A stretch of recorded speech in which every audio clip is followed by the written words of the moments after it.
March 1944, 28, 00 feet above the Ruhr Valley. Lieutenant James Jimmy Hartwell, 23, pilot of a B-17G Flying Fortress named Memphis Belle II, watched his fuel gauge with growing unease. The temperature outside was minus 40 degrees Fahrenheit.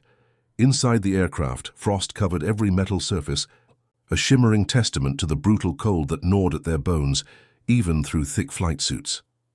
The air crackled with the static of their radios, occasionally punctuated by frantic warnings from the lead bomber.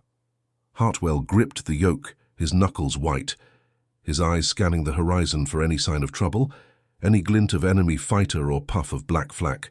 What Hartwell didn't know yet was that the aluminum alloy comprising his fuel tanks, dismissed by metallurgists just 3 years earlier as commercially worthless, was the only reason he and his 9-man crew weren't about to become another statistic in the Army Air Force's catastrophic fuel tank explosion problem.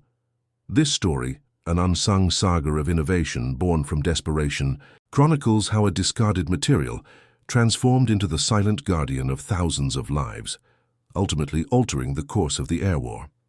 The air war over Europe was a meat grinder. Every mission over Germany, especially the heavily defended industrial heartlands like the Ruhr, was a roll of the dice. The odds were stacked against them. Flak batteries threw up a lethal curtain of steel, and the Luftwaffe, though increasingly stretched, still possessed pilots and aircraft capable of inflicting terrible damage. But beyond the visible threats, a silent, insidious killer stalked the skies: fuel tank explosions. It was a problem that baffled engineers and terrified aircrews, far deadlier than many realized, contributing to an alarming number of aircraft losses. When a bomber took a hit to its fuel tanks, especially at high altitudes where temperatures plummeted to extreme lows, the consequences were almost always catastrophic. The fuel, often near freezing, would rupture, atomize, and ignite with devastating force, turning the mighty B-17 into a fiery meteor falling from the sky. The fear of a fuel tank hit was a constant companion for every pilot. Lieutenant Hartwell, like countless others, had witnessed it firsthand. He'd seen friends, entire crews vanish in an instant, their planes erupting in a sudden brilliant flash of orange and black against the unforgiving blue. The memories haunted his waking hours and seeped into his dreams. The statistics were grim. Between 1942 and late 1943, fuel system failures, often triggered by a single bullet or shrapnel fragment, were responsible for an estimated 3,000 or more American aircraft losses.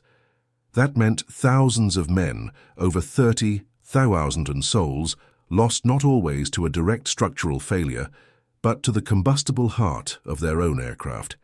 Engineers back home were desperate. They knew the problem stemmed from the fuel tanks themselves, particularly the conventional aluminum alloys used in their construction. These materials, while adequate for ground-based applications or lower altitudes, became dangerously brittle in the extreme cold of high-altitude combat, making them prone to shattering rather than bending upon impact. The standard procedure for fuel tank protection involved self-sealing rubber bladders, an innovation that had saved many planes. However, even these ingenious layers had their limits. A large caliber shell, or a direct hit from flak, could tear through the rubber, or worse, the underlying aluminum structure would fracture, compromising the bladder's integrity and allowing fuel to escape. Once fuel escaped into the airframe, the risk of ignition skyrocketed. The aircrews, however, knew little of the metallurgical specifics. They only knew the grim outcome. They spoke of getting a hot one, a direct hit to the fuel tanks that promised a swift, fiery end. This deep-seated fear permeated every pre-mission briefing, every nervous laugh, every shared cigarette before takeoff. It was a fear that weighed heavily on their young shoulders, a chilling reminder of the fragility of life. 28,000 feet above enemy territory. Back in the United States, far from the flak-filled skies, a different kind of battle was being waged. Dr. Robert Anderson, a brilliant but often underestimated metallurgist at the Aluminum Company of America, or Alcoa, knew there had to be a better way. He had spent years toiling in laboratories, exploring the esoteric properties of various metal composites. He was a quiet man, more comfortable amidst the hum of machinery and the precise measurements of an electron microscope than in bustling boardrooms. His work, however, was about to become critically important. He had a hunch, a persistent conviction that a certain alloy, one that had been discarded years ago, held the key. The prevailing wisdom dictated using strong, rigid alloys for aircraft structures, but for fuel tanks, especially those subject to extreme cold and potential ballistic impact, ductility and resilience were paramount. The current alloys simply weren't cutting it. Anderson's frustration mounted with every report of another bomber lost to fire. He pored over metallurgical data, revisiting old experiments, particularly those concerning aluminum-lithium alloys. These alloys had shown promise in certain niche applications, but were widely deemed impractical for large-scale aerospace use due to manufacturing complexities, higher costs, and some unique processing challenges. The industry, focused on efficient production for existing designs, saw little reason to invest in a material labeled commercially worthless. Yet Anderson felt a deep, almost spiritual connection to the potential of these overlooked materials. He believed that their unique combination of lightness and incredible low-temperature ductility, the ability to deform significantly without fracturing, made them ideal for high-altitude fuel containment. The notion was considered radical, even absurd by many of his peers, who saw him as chasing a phantom, wasting precious research funds on a dead-end avenue. But the war had a way of accelerating forgotten ideas, of forcing desperate re-evaluations. The mounting losses of aircraft and airmen demanded a solution, any solution. The B-17, the B-24, these were complex machines, but their most vulnerable point, paradoxically, was often their very lifeblood, the fuel that powered them. The standard 2024 T3 aluminum alloy, while excellent for structural integrity in other parts of the aircraft, simply did not possess the specific characteristics needed for a fuel tank that could withstand the brutal conditions of combat at altitude. Its crystalline structure became too rigid in the intense cold, making it prone to splintering upon impact, turning a small bullet hole into a catastrophic tear. This fundamental flaw was costing America thousands of aircraft and tens of thousands of lives. The challenge wasn't just about finding a stronger metal, it was about finding a smarter metal. One that could endure the shock of an incoming projectile, the violent pressure fluctuations, and the deep freeze of the stratosphere, all while maintaining its integrity. It was a problem that transcended mere engineering. It required a fundamental shift in metallurgical thinking. Anderson believed that his useless alloy, dismissed for its quirks and costs, possessed the very quirks that would save lives. The irony was palpable. A material deemed too problematic for peacetime commerce might just be the critical component for wartime survival. His work in the quiet, unassuming labs of Alcoa, far from the roar of Merlin engines and the thud of flak, was about to intersect directly with the fate of men like Jimmy Hartwell, flying thousands of miles away in a frigid, hostile sky. The stage was set for an unlikely hero, not a man or a machine, but an alloy, to emerge from the shadow of dismissal and claim its place in history. The crisis of exploding fuel tanks escalated dramatically through 1943. Air crews were increasingly terrified, and the brass in the Army Air Force's Material Command, tasked with keeping the warplanes flying, grew desperate. Brigadier General Frank C. Carroll, head of bomber production, minced no words in his reports to Washington. "Our boys are being burned alive," he wrote in one particularly scathing memo, "and we have no adequate defense against internal combustion from a single rifle bullet." The problem wasn't just losing aircraft, it was the demoralizing effect on the crews. Knowing that a lucky shot, even from a small caliber weapon, could turn their flying fortress into a pyre, instilled a dread that no amount of courage could entirely dispel. The psychological toll was immense, impacting morale and effectiveness. Reports from combat zones painted a grim picture. A B-24 Liberator, part of the 44th Bomb Group, returning from a raid on Bremen, took a single hit to its wing tank. Instead of a contained leak, the entire wing erupted, severing it from the fuselage and sending the aircraft spiraling down. Another incident saw a B-17 from the 91st Bomb Group, struck by a 20mm cannon shell, not only explode but detonate with such force that pieces of its tail were found miles from the main wreckage. These weren't isolated incidents. They were a horrifyingly common occurrence, documented meticulously by damage assessment teams who picked through the wreckage of downed bombers. The patterns were undeniable. The fuel tanks, even with their self-sealing layers, were the Achilles heel. Engineers at Wright Field, the Air Force's primary research and development center, were working feverishly.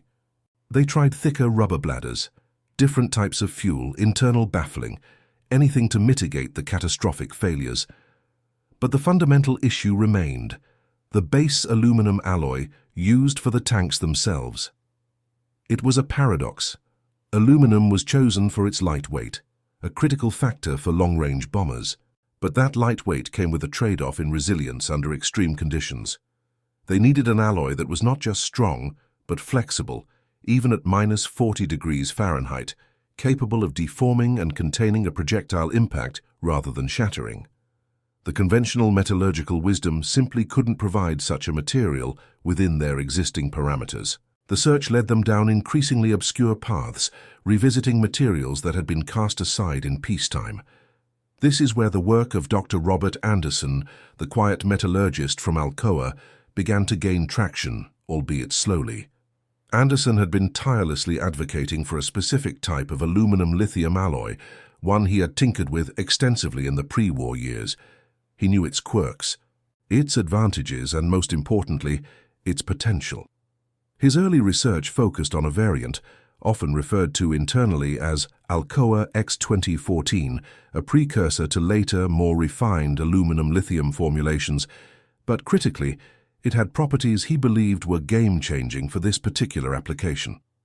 This alloy, unlike the standard 2024 T3, exhibited far greater ductility at low temperatures. It was tougher, more resistant to fracture propagation, meaning a hole would remain a hole rather than expanding into a catastrophic tear. Anderson's initial proposals were met with skepticism. Lithium is too expensive, argued procurement officers. It's difficult to work with, countered manufacturing specialists. It's unproven for this scale, said the traditional metallurgists.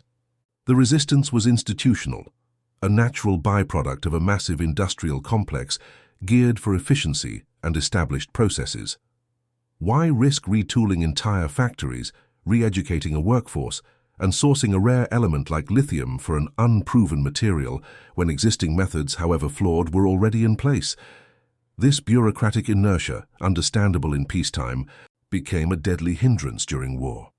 But the sheer volume of losses was beginning to crack even the most hardened resistance. While American engineers grappled with these challenges, their adversaries and allies approached fuel tank protection with varying strategies. The Germans, for instance, often opted for smaller, more compartmentalized fuel tanks in their fighters, reducing the likelihood of a single hit causing a total loss. However, their bombers, like the Heinkel He-111, still suffered from similar vulnerability issues, though their operational altitudes were often lower. The British, on the other hand, focused heavily on self-sealing technologies, using complex rubber composites in their Spitfires and Hurricanes, which proved highly effective against small arms fire, but struggled with heavier cannon rounds. Their large bombers, like the Lancaster, also faced the cold brittleness issue in their aluminum tanks, though their operational doctrine differed somewhat from the Americans. The lack of standardized alloy innovation across the Allied forces highlighted the unique and specific challenge faced by the American long-range daylight bombing campaign. The B-17 and B-24, designed for precision daylight bombing deep into enemy territory, needed to carry enormous fuel loads to cover the vast distances. This meant large, vulnerable fuel tanks. The longer the flight, the more fuel, and the higher the altitude, the colder the conditions. It was a deadly equation. Lieutenant Hartwell, navigating the icy winds over Germany, was a living testament to this problem. Every vibration, every distant burst of flak sent a jolt of anxiety through his body. He understood viscerally that his very survival, and that of his crew, hinged on the integrity of those massive fuel tanks nestled within the wings. He and his fellow pilots, though unaware of the specific alloy debates raging back home, were the ultimate proving ground for these metallurgical innovations.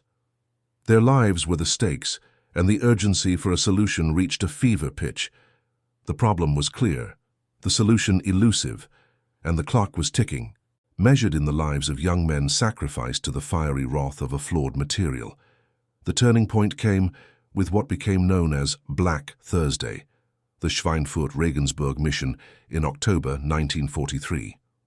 While not the single event that pushed the alloy through, it was one of the most brutal missions of the war, a devastating blow that highlighted the sheer vulnerability of American bombers. On that day, 60 B-17s were lost, and over 600 airmen went down. Many of these losses were attributed to fires that erupted after fuel tank hits, demonstrating the catastrophic scale of the problem. The sheer volume of destruction and the human cost finally shattered the bureaucratic inertia. The reports from the front lines were unequivocal. The current fuel tank design was simply not good enough. Something radical had to be done, and fast. It was during this period of intense scrutiny and desperate searching that Colonel William Bill Donovan, a procurement officer with the Army Air Force's Material Command, entered the fray. Donovan was a pragmatist, a man who cut through red tape with the precision of a surgeon. He had started his career as an engineer and understood the technical challenges, but more importantly, he understood the human cost of delay.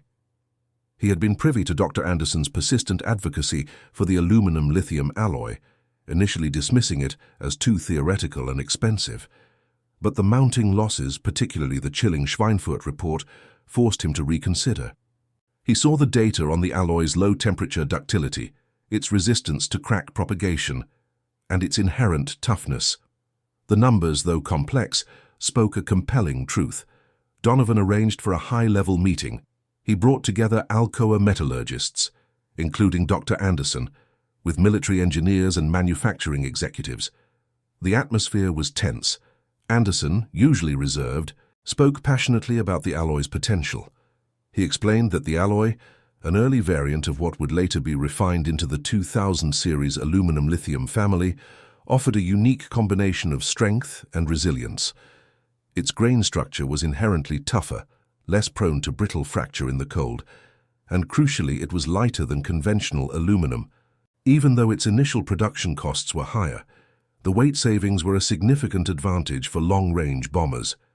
The key property Anderson emphasized was its ability to yield rather than shatter. When a projectile struck a tank made from this alloy, instead of fragmenting and creating large jagged tears, the material would deform and stretch around the impact point, creating a cleaner, smaller hole.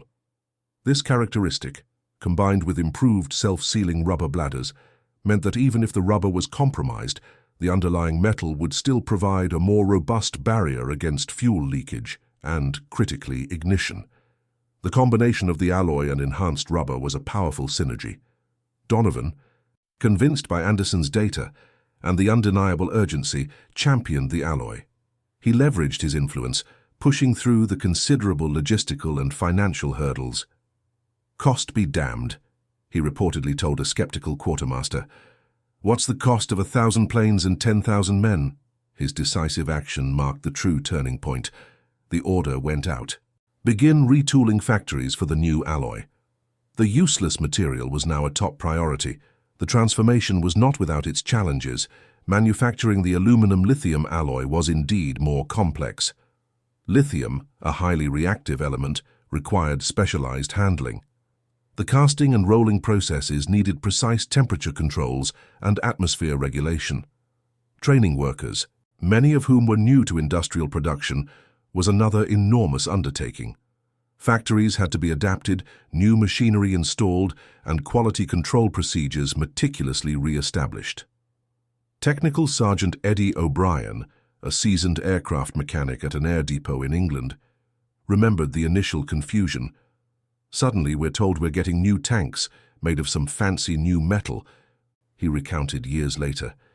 "Didn't look much different, but the supervisors were all talking about how tricky they were to work with. Said it was worth it, though. Said it'd save our skins." The initial production batches were slow, but as manufacturing techniques were refined, the output increased. By early 1944, new B-17s and B-24s began rolling off the assembly lines equipped with these new, more resilient fuel tanks. More importantly, a massive retrofit program was initiated for existing aircraft in the field. This was a logistical nightmare, pulling operational aircraft out of service for critical upgrades, but the commanders understood the necessity. The weight savings of the new tanks, typically around 5 to 10% lighter than standard aluminum due to lithium's lower density, meant bombers could carry more fuel, more bombs, or simply have a greater margin of safety. While the upfront cost was higher, the reduction in aircraft losses promised to more than offset it.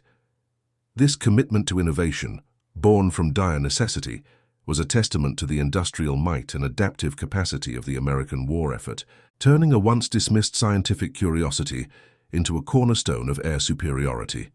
The true test of the new alloy came not in the laboratory, but in the brutal skies over Germany.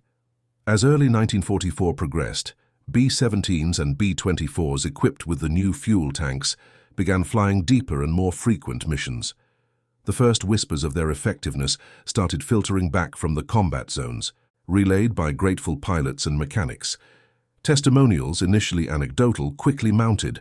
Pilot after pilot reported taking hits to their fuel tanks that, by all accounts, should have resulted in a catastrophic explosion, but instead, the damage was contained, the fuel leak manageable, and the aircraft returned to base. One such incident involved Lieutenant Hartwell's own squadron. On a particularly grueling raid over Berlin in late February 1944, a B-17 flying formation with the Memphis Belle II, piloted by Captain Thomas "Tommy" Jenkins, took a direct hit from a 20mm cannon shell into its inboard left-wing tank. Hartwell watched in horror, bracing himself for the inevitable explosion, but it never came. Instead of a fiery eruption, there was only a violent lurch, a plume of atomized fuel, and then, miraculously, the engine continued to hum. Jenkins' plane, though heavily damaged and trailing a stream of fuel, held together. His crew managed to transfer fuel from other tanks, feather the damaged engine, and limp back to base, a testament to the new alloy's resilience and the improved self-sealing bladders. News of such incidents spread like wildfire through the squadrons. Skepticism, which had been high due to previous miracle solutions that failed to deliver, began to erode. Crews started to believe. Technical Sergeant Eddie O'Brien, the mechanic, now saw firsthand the difference. He remembered one B-24 returning with 27 bullet holes in its wings, many of them through the fuel tanks. Before, he said, shaking his head, that plane would have been confetti, but the holes were clean, almost like somebody drilled them. The rubber seals did their job, but the metal it held didn't shatter like the old stuff. His hands, scarred and calloused from countless repairs, traced the impact marks on the resilient alloy. The critical moment for Lieutenant Hartwell came on March 22, 1944, during that very mission over the Ruhr Valley, the one that began our story. His B-17G, Memphis Belle II, was caught in a particularly vicious flak barrage. Anti-aircraft fire, thick and black, blossomed all around them. The aircraft shuddered violently. A deafening clang echoed through the fuselage as a burst of flak tore into their right wing. "Hit on the two-tank!" the co-pilot yelled, his voice strained. Hartwell's heart pounded against his ribs. He instinctively checked the fuel gauges, expecting the rapid drop, the telltale sign of a rupture, and the terrifying prospect of fire. But the gauge, though indicating a leak, wasn't plummeting. There was no explosion, no flash of fire, just the wind whistling through a jagged hole and the smell of aviation fuel, distinct, but not overwhelming. The crew was stunned into a moment of disbelief, followed by an explosion of nervous chatter. "Did we get lucky?" someone shouted over the intercom. "It's holding! It's actually holding!" exclaimed the flight engineer, his voice filled with a mix of shock and exhilaration. Hartwell, adrenaline coursing through him, calmly began the emergency procedures.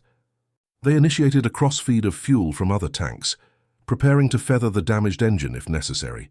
The flak continued, but the existential terror of immediate incineration had receded, replaced by the urgent but manageable challenge of getting their damaged bird home. The pilots attributed their survival to the new tanks. They might not have known the specific metallurgy, the composition of the aluminum-lithium alloy, but they knew it worked. This experience transformed their psychological landscape. The fear of a fuel tank hit shifted from certain death to a severe but potentially survivable injury. This subtle yet profound change in perception had an immeasurable impact on morale and combat effectiveness.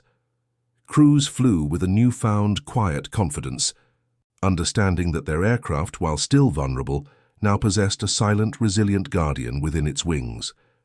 The alloy, once deemed useless, had proven its worth in the most brutal of proving grounds, the skies of World War II. The Memphis Belle II, scarred but intact, eventually made it back to its home base in England.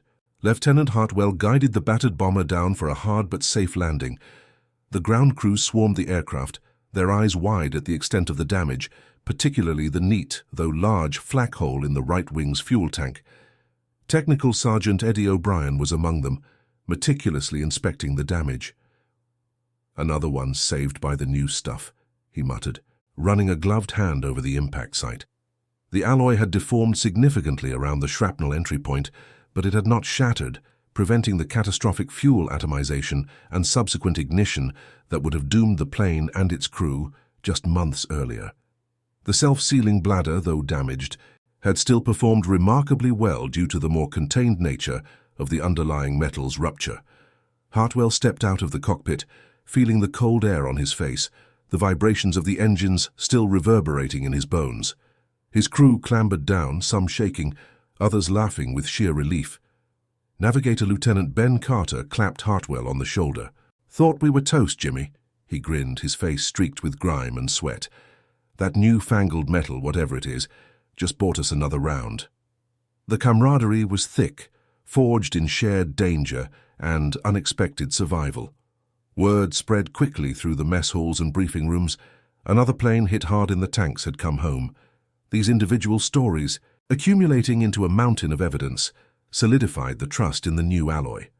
Post-war analysis meticulously documented the profound impact of this innovation. The figures were staggering. It was conservatively estimated that the widespread adoption of the aluminum-lithium alloy, often a specific early variant of what would later be known as Alcoa 2014, and other advanced low-temperature ductile aluminum alloys, combined with improved self-sealing technologies, prevented the loss of over 3,000 aircraft to fuel tank explosions. This wasn't merely a matter of material cost. It represented the preservation of tens of thousands of lives. Each bomber carried a crew of 10, saving 3. 000 planes meant saving potentially 30 000 airmen from a fiery death, not to mention the immense strategic and tactical advantage of keeping those valuable assets in the air. Captain Frank Meller, a highly decorated German Luftwaffe pilot who often tangled with American bombers, once remarked in a post-war interview about the increasing resilience of Allied aircraft in 1944. "They seemed to absorb more punishment," he observed, "especially from cannon fire that would have crippled them earlier in the war. The fires were fewer, and they kept coming." He attributed it to American industrial stubbornness, unaware of the specific metallurgical breakthrough that was silently thwarting his efforts. His observation was an unwitting testament to the alloy's success. The broader implications of this story extend far beyond the specific alloy. It's a powerful lesson in innovation under pressure, demonstrating how institutional resistance can be overcome by battlefield necessity. The engineers and metallurgists like Dr. Robert Anderson, who had to fight for their unproven ideas, were the unsung heroes, their intellectual battles as crucial as any air-to-air dogfight. It highlights how seemingly niche scientific discoveries, once dismissed, can become indispensable under the right circumstances. The problem-solving was relentless, driven by the urgency of war and the lives at stake. The story of the useless alloy is a testament to the profound and often unseen impact of materials science on human endeavors, particularly during conflict. It underscores the vital role of industrial capacity, not just in producing existing goods, but in rapidly adapting and innovating. It's about how the pursuit of knowledge, even when it leads down paths deemed commercially unviable in peacetime, can unlock solutions to existential threats. The silent, subtle strength of a redesigned metal structure saved more lives and more machines than many highly publicized military campaigns. Lieutenant James Hartwell survived the war, completing his full tour of duty and returning home a decorated hero. He went on to pursue a career in aviation, forever grateful for the unseen engineering marvels that had brought him back from the brink so many times. He would often recount the story of that March day over the Ruhr, the moment when his bomber was hit, and he braced for the end only for it to never come. He knew he owed his life and the lives of his crew to something more than just luck. He owed it to a team of dedicated scientists and an aluminum alloy that refused to be useless. The Memphis Belle, too, flew many more missions, a testament to the resilience it gained, a silent guardian in its wings. The official numbers would forever underscore the quiet victory. 300+ aircraft, 30+ lives saved by the alloy once dismissed as commercially worthless. And that concludes our story. If you made it this far, please share your thoughts in the comments. What part of this historical account surprised you most? Don't forget to subscribe for more untold stories from World War II and check out the video on screen for another incredible tale from history. Until next time.